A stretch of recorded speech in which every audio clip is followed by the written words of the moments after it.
We do not know where this vessel was found, which profoundly limits what we can say about it.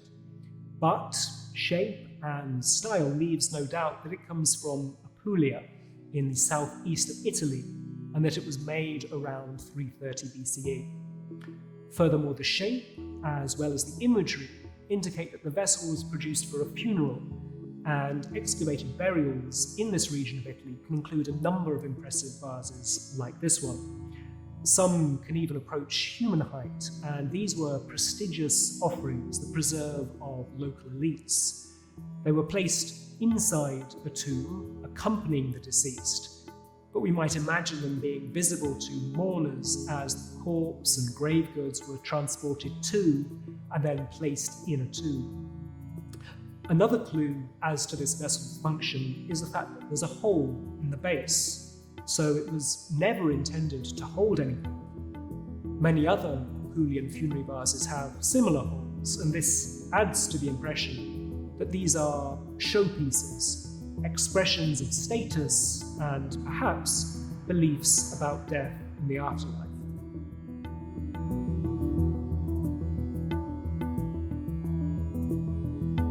Two consecutive moments are depicted on the front of the vase, and since most of the figures are labelled, we can confidently provide an outline as to what's happening.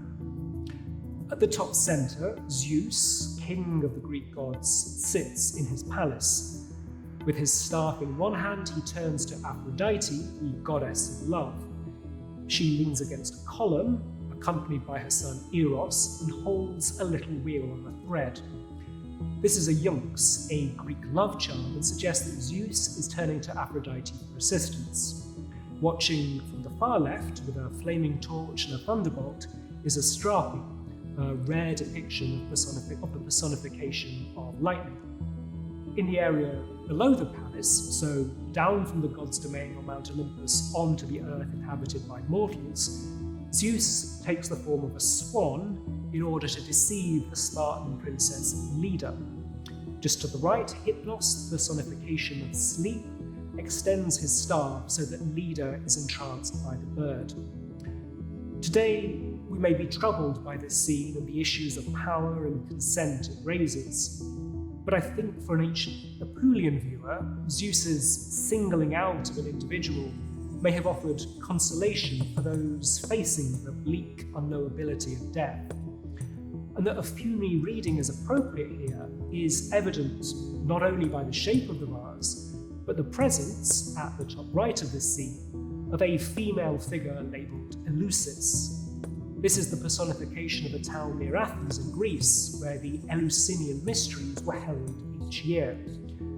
We don't know what happened during these secret rituals, but participation promised both a bountiful harvest and a happy afterlife.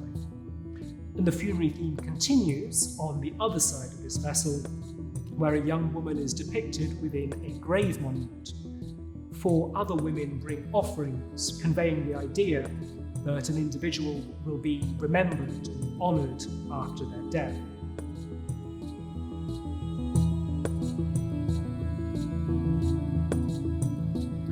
Well, that's a huge question, given we're dealing with hundreds of years of history, and also because our evidence is profoundly incomplete. Some literary texts survive, but they're just a small percentage of what was written and are hardly reflective of everyone in society. Likewise, in terms of the archaeology and material culture, excavated finds from cemeteries or depictions of funerary rituals are certainly helpful, but there's just so much that isn't preserved. But what does bear stressing is that, at least to judge by our earliest written sources, such as the Iliad and the Odyssey, the Greek afterlife was a vague, shadowy place. A small number of famous wrongdoers suffer eternally, such as Sisyphus rolling his rock up a hill, but even great heroes merely persist in Hades in a perpetual darkness after they die. But over the course of the 6th, 5th and 4th centuries BCE, we do start to see the emergence of more articulated ideas about the afterlife. The notion of eternal bliss, for example, for those who fulfilled certain ritual practices or ideas about reincarnation. But those who espouse these beliefs may not be representative of society as a whole, and to my mind, one of the most instructive texts is that uttered by an old man in Plato's Republic. He says, "Whenever someone gets close to thinking he will die, fear and worry come upon him about things which didn't occur to him before. The stories told about what goes on in Hades, how the wrongdoer here must suffer punishment there, which earlier he'd laughed at, now torment his soul in case they are true."